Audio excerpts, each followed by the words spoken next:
So hey there guys, I've just watched episode 18 of Parasyte. I suppose you know that this definitely was a strong episode. And since you see that I don't have glasses now, means something happened during this episode. So the reaction is in the description. Links are there. Go watch it and go back here if you want to listen to the discussion. And the discussion starts right now.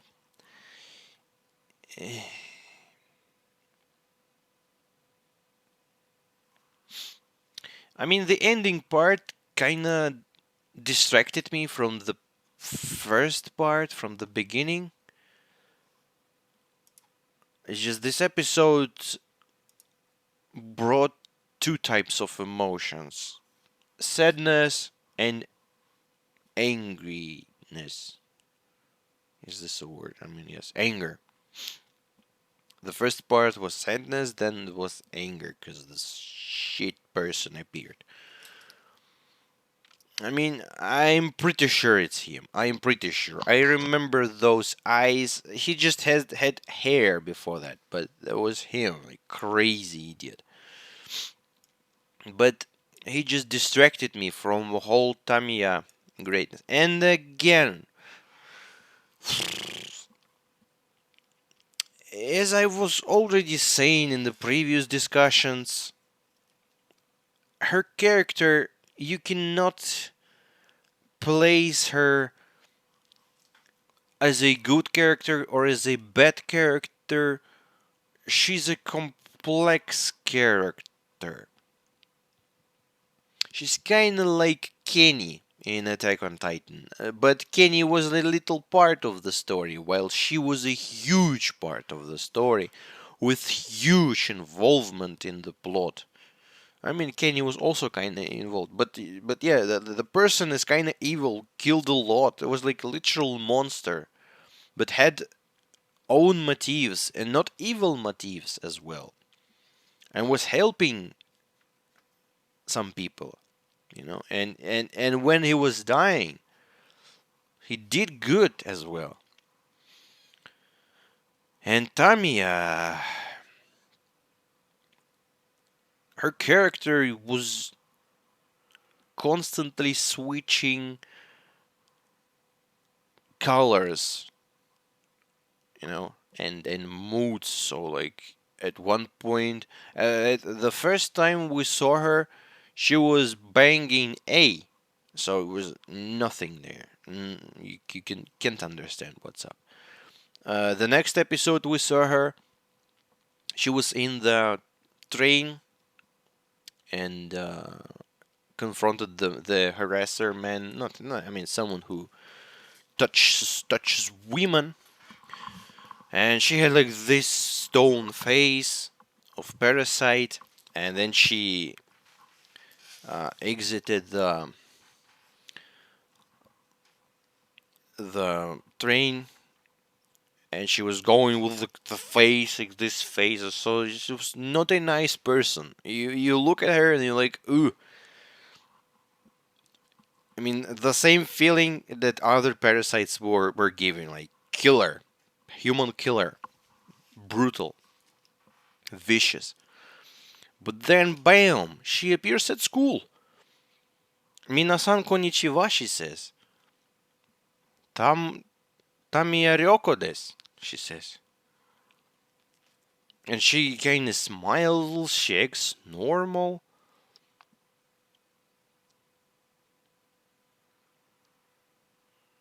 And you're looking at this and like, whoa, this is not an ordinary parasite. That's a parasite that actually plays the role of a human who this parasite took. And whoa, this is smart. And Migi noticed this as well. And then she notices Shinichi, and she understands that he is interesting, he is unique, And by this point, she's already experimenting. I mean, she was born with this idea of why and how. That's basically what separates um, intelligent life from just some pretty smart creatures. I mean, smart creatures, they understand that, oh, if you're gonna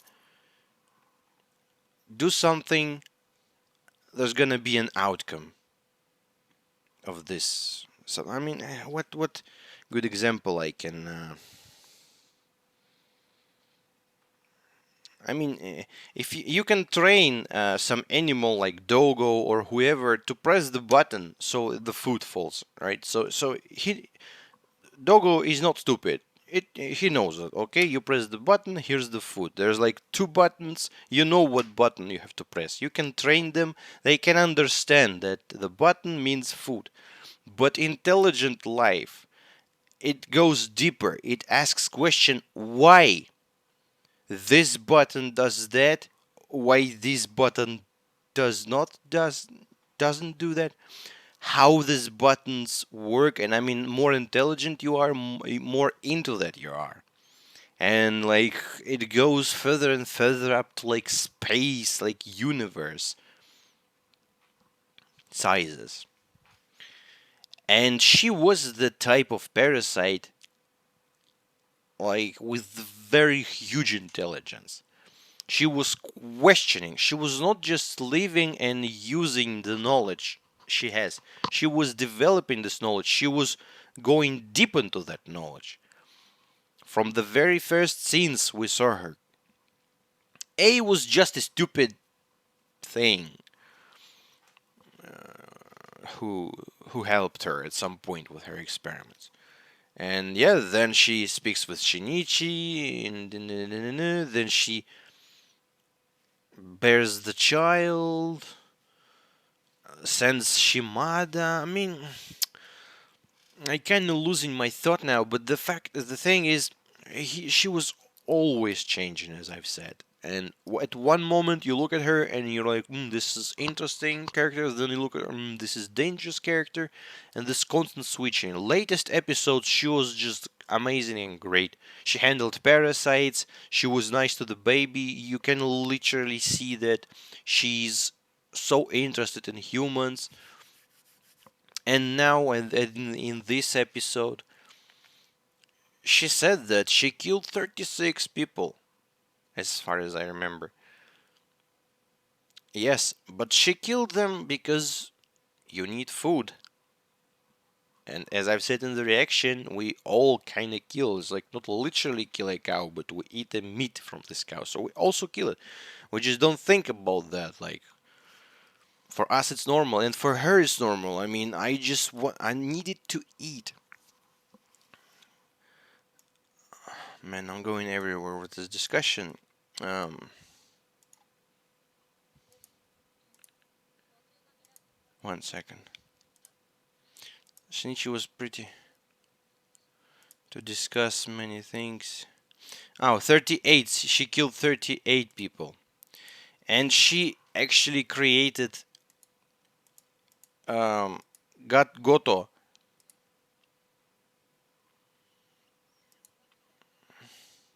One second. Uh-huh. And she also said that even though she ate 38 people, she killed 38 people. Most of them were for the food, but at least two of them were killed because of the reasons for protecting. And she said that this is a low number among their kind because she could eat normal human food.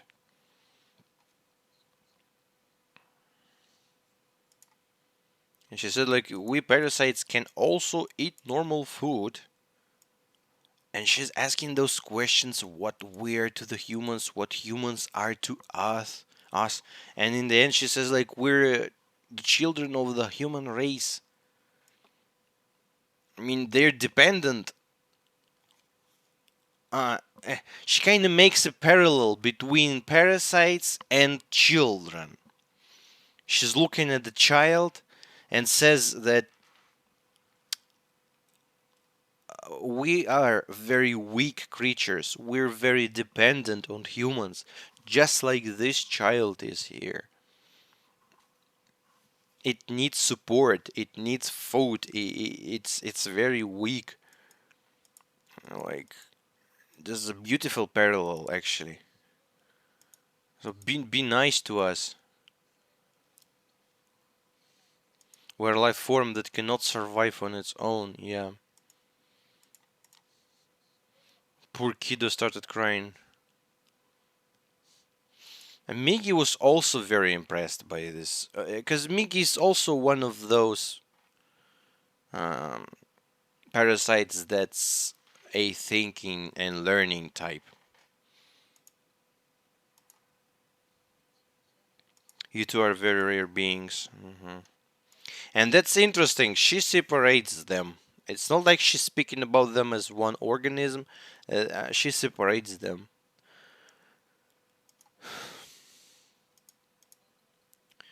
Goto. So yeah, she created Goto. And that's basically your main evil deed, because that man is not nice. And she says, like, do not fight him. He will rip you apart. And I believe it. And she loves like normal human. I mean, give her like more years, and she will be indistinguishable from humans. And then yes, then cops appear.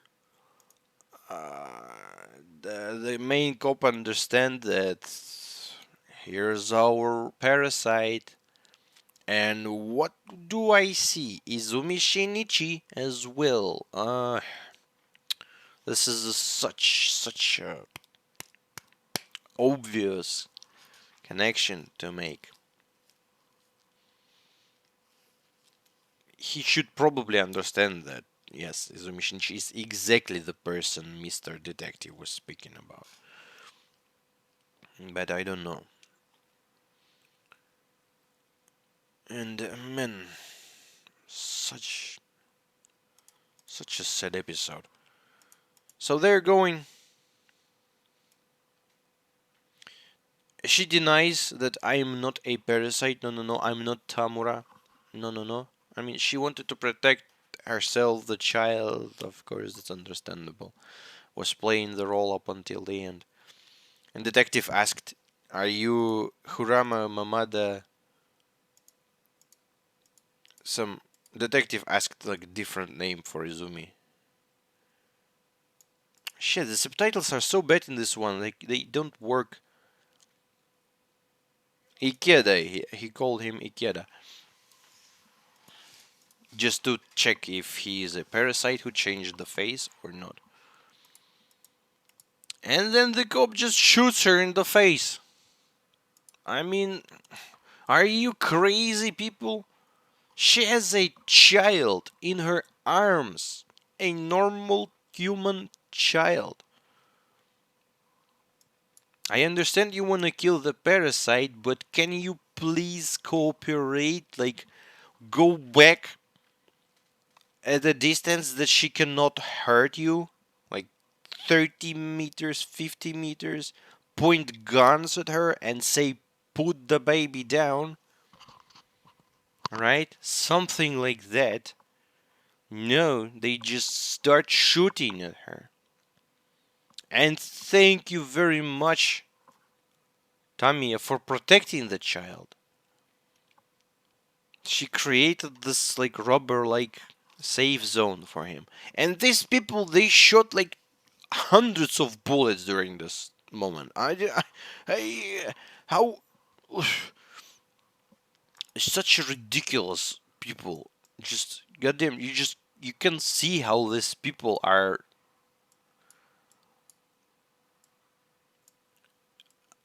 I mean, you cannot say that, oh, she's a monster and they're good. Oh, they're shooting a monster. No, they're shooting a monster that's protecting a child, and they're shooting it like they don't care about the child. And this is also part of human nature as well. I mean, we don't care if we hurt the minority, if it's not going into like, oh, I'm sorry, like political or something like that.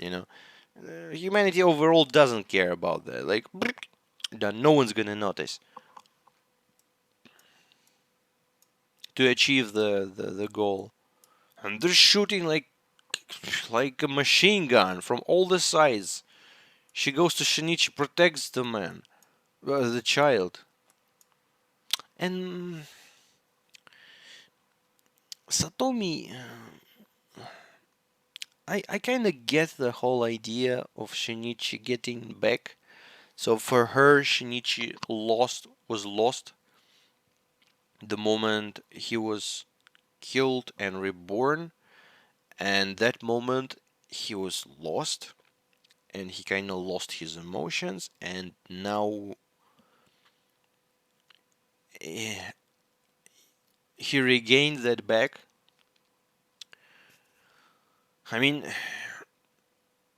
I don't think there was a some physiological reason for that. The reason was just like plot beautiful symbolic thing. He encountered his mother again, a living mother. I mean, Tamiya made a face. She actually got rid of his curse, basically. She saved the man, Tamiya.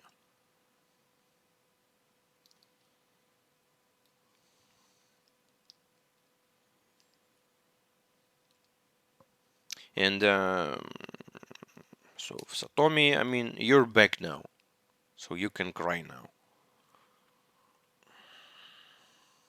I mean, I'm happy, she's happy, but honestly, I feel that's stupid to me. He was he was himself the whole time. Maybe he was not that emotional, but I mean, people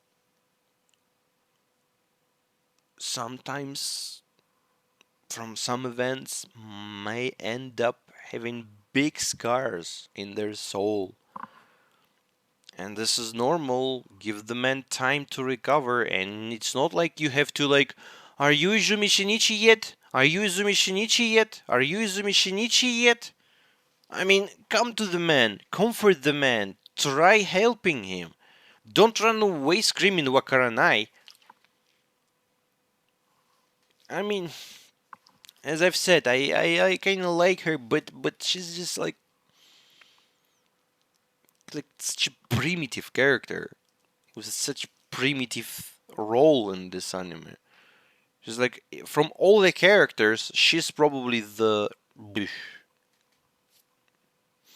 I'm sorry if you don't agree with me, but it's just my. I mean, I think she could have been so much better. She could have been the support he needed, and not just running away and every time. I mean, she's like 1 second she's feeling this, the other second she's feeling that. I mean, either I like him, either I don't like him, either I kiss him, either I run away.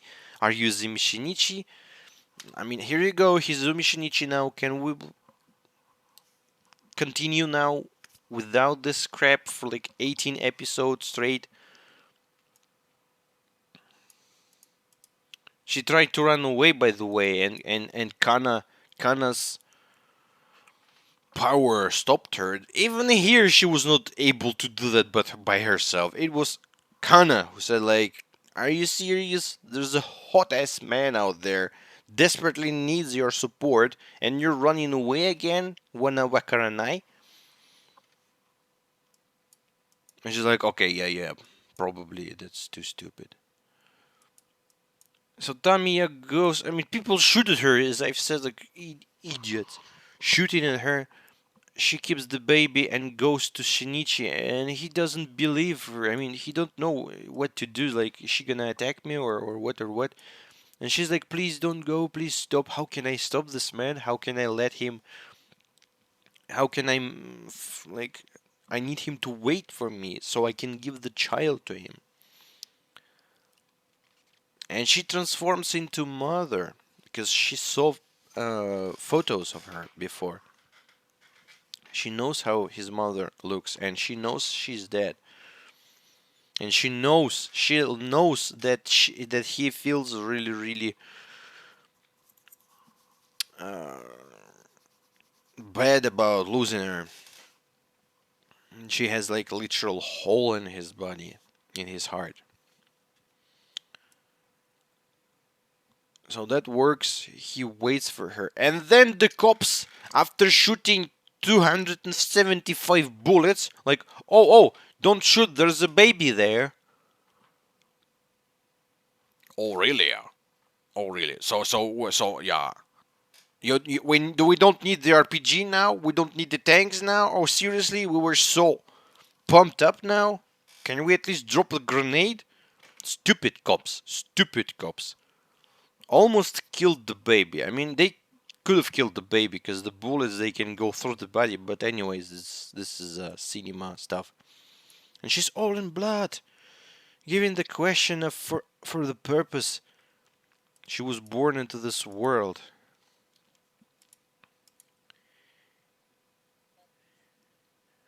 Uh huh.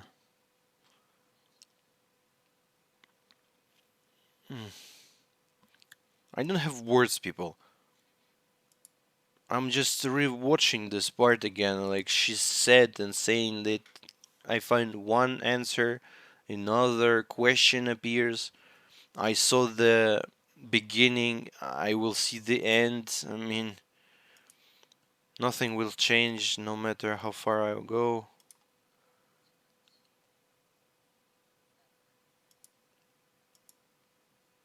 Mm,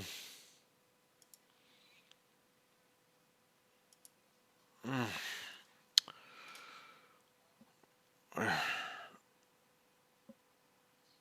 But even so, I found an answer to yet another one of my questions today.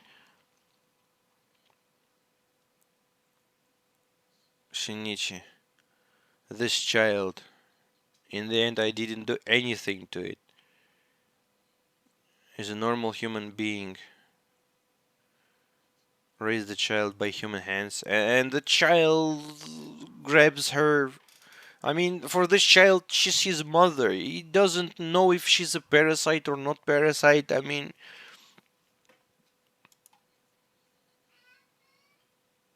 she wanted this child to survive. What?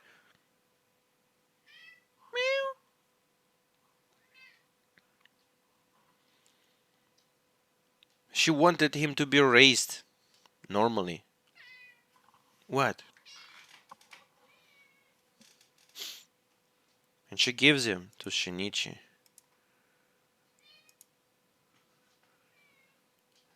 Says thank you.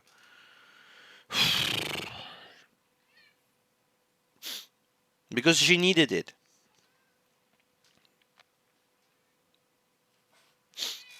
She was the most unique parasite. And as I've said, like, she's a human killing monster, but you kill Murano, I'm like, ooh, that's sad. But you kill her, and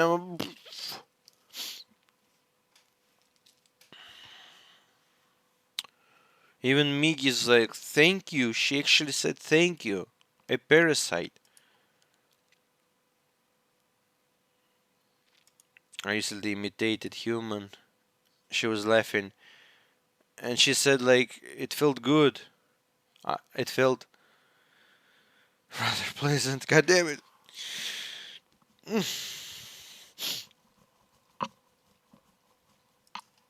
And she falls down dead. Oh,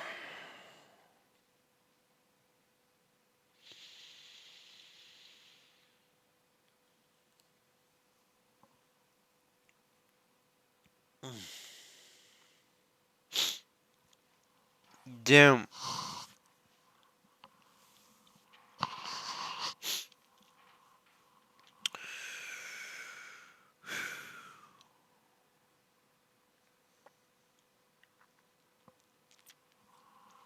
It's hard to judge anyone.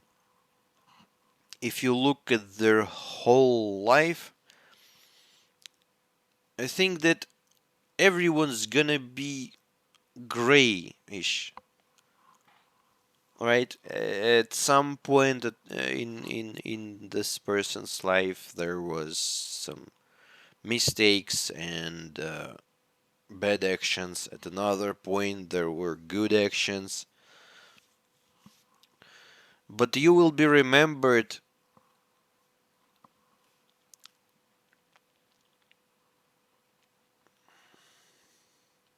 mostly by the latest things you you are doing and the latest state of your personality. Because people tend to forget, no matter if it's good or it's bad. I mean, sometimes they can remember, like, oh shit, I forgot. But now I was watching not a human killer parasite dying, but a beautiful woman, a mother. And I mean, it was a parasite, but it was such a unique and great parasite. Man, it feels like I went through Erwin's death again. Though Erwin was always great, but she became great lately. But her transformation is more beautiful and sudden. And this like last words of her, it felt good. I mean, she didn't want to die.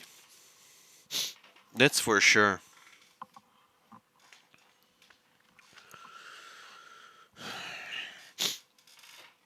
Fuck it. And stupid cops, oh, we killed her, great. Impossible says she is. And she didn't fight as well. She could have killed these cops. I mean, at least before dying herself, like screw the baby and kill them.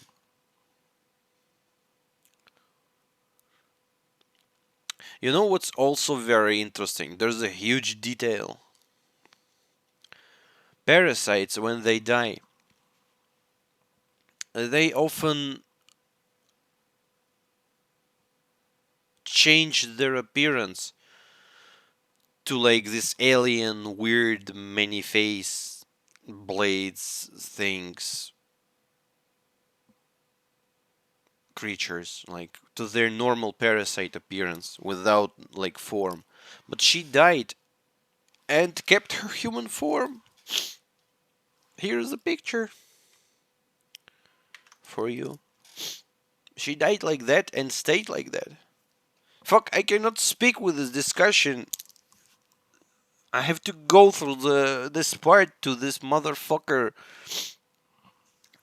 It's just, damn it. I would never be able to expect that woman with the scary face from episode 3 to bring me to tears for fucking 30 minutes straight.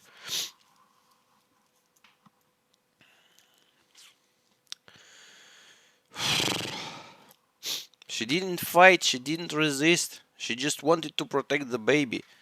And she actually helped Shinichi recover as well.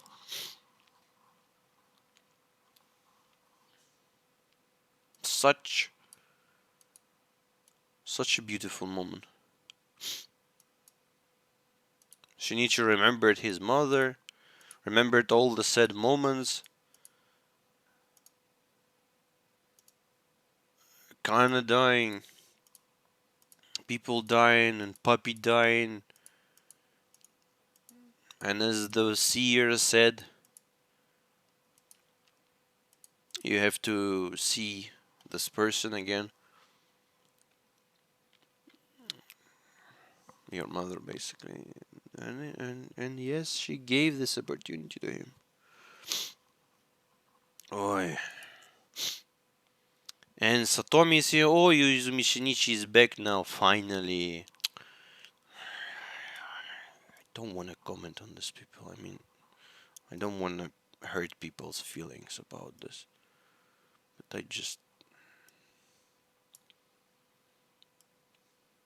And then the cops asks ask questions, ask Satomi questions, take Shinichi again. And now we're finally past this cry fest.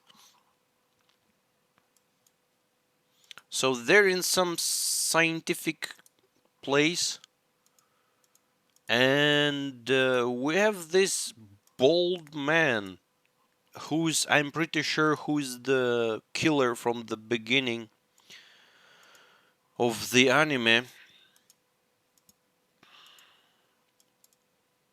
And so he can differentiate people from parasites. I mean, parasites from people, but you know what I mean. He's crazy. Yeah, this face, I'm like 100% sure it's him. So they make this experiment. They ask like stupid, self-proclaimed psychiatrist, whatever the word, to go against him and to mix Shinichi in there. So the mission was to check Shinichi, but those people were needed for Shinichi to not understand what's up, and for the killer guy to as well show that's, oh yeah, he can differentiate. And basically there were a few people, yada yada, don't care, don't care, he's not a killer. Then a woman arrives, the man jerks off and goes to sleep, and then Shinichi comes and he's like, Mr. Captain,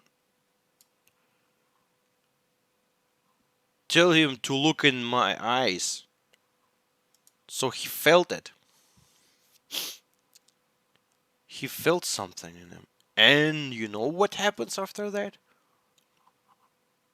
Or you know what happens in the most fucking interesting moment? It ends.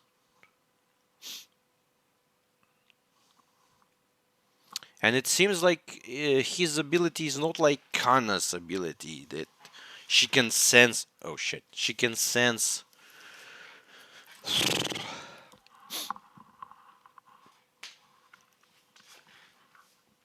without even seeing, through the walls and stuff. He has some different type of senses.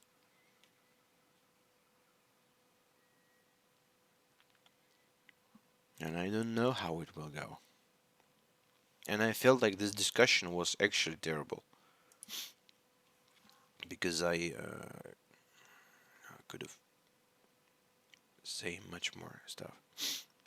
But it was just difficult to go through that all. So anyways, people, see you in the next episode.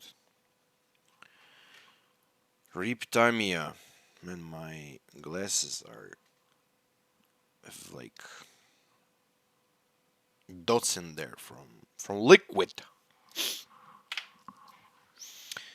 See you in the next episode, guys. Sorry if the discussion was bad. It's just it was difficult to make it better. I mean, I wanted to speak more, even more about Tamiya, but I mean, I was speaking too much, but then kind of and then switched, and so yeah. But I mean, you understand, this is a whole video without editing, without cutting. So um, yeah. Thank you again for watching. See you in the next episode, guys. Bye bye.